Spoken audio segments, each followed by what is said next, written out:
Welcome to episode 1 of D-Rod Customs. My name is Jeff. I'm here with Master Splitter D-Rod, Danny, and we're here with our backyard find here.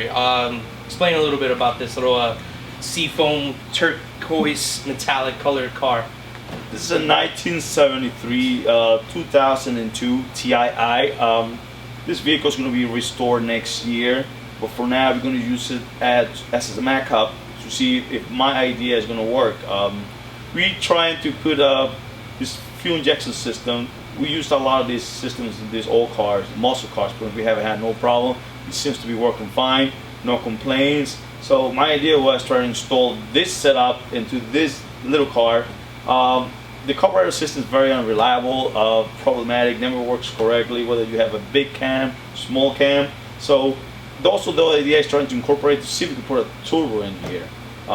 So far we think we got it, but it's only one way to find out. Does it start? We'll see.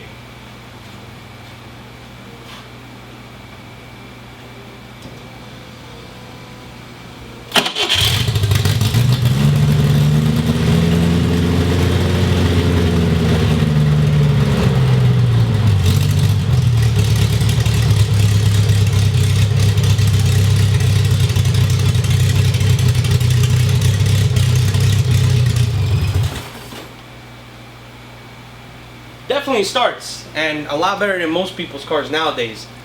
As you can see, we didn't have to pump it or pray they will start.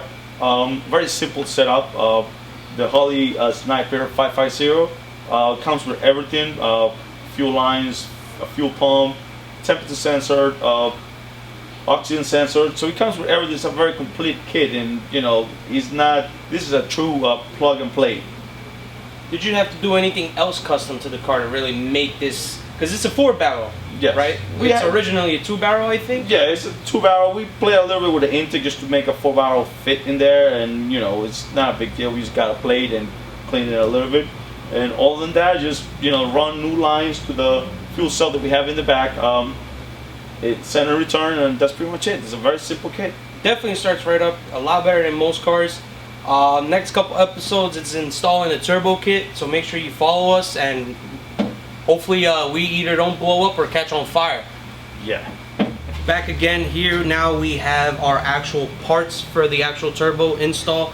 Obviously we're missing the exhaust manifolds in the car already. Another thing to not forget is when you're buying some of these eBay turbo stuff, you do have to check for cracks. It's not that they sell bad stuff, it's just that obviously it's the cheaper end of certain builds. Intercooler here was in pretty good shape, welds are perfect. Turbo here is in pretty good shape, no shaft plate, don't forget to check that. Tons of people forget that part. They install the turbo, the first crank, the actual wheel ends up cracking or breaking, a bunch of pieces get stuck inside the turbo, then you put it into the motor and then you're gonna have a bad motor, you're not gonna have a good time.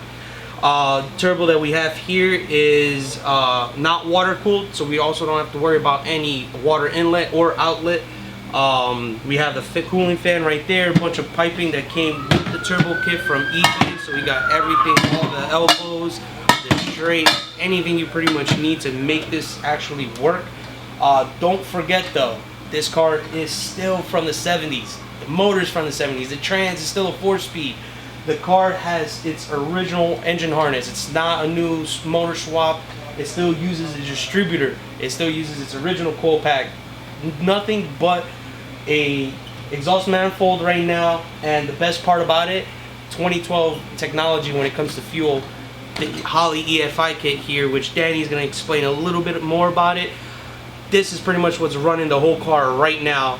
Besides its own factory harness, there's no cut wires, splice, anything. It's just a fuel cell in the back, and this beauty here is running everything else up front.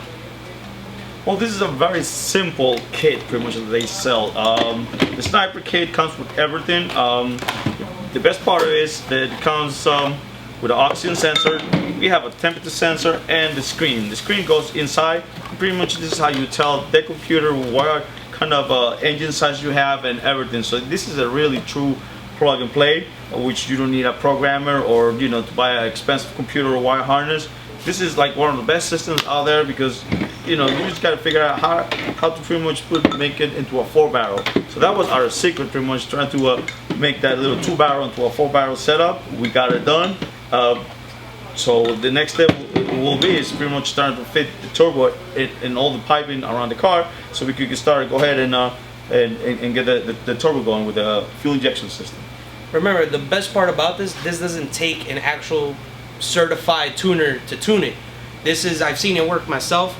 It's literally, you plug everything in, you go inside the car, you go to the screen, and you tap a couple buttons, and it works on its own. You don't have to have it on a dyno. You don't need somebody checking fuel for you. If it's running lean, rich, this whole kit here does it all for you. It has its own brain, everything. It does. At this point, it's the best kit out there right now. Even for what I've used on my own cars, I've never seen something that simple. I mean, Mega Squirt, you gotta mess around with tons of wire, and pretty much anything else out there, you're gonna have to deal with a lot of wiring, and you're gonna have to find somebody specific for the tune.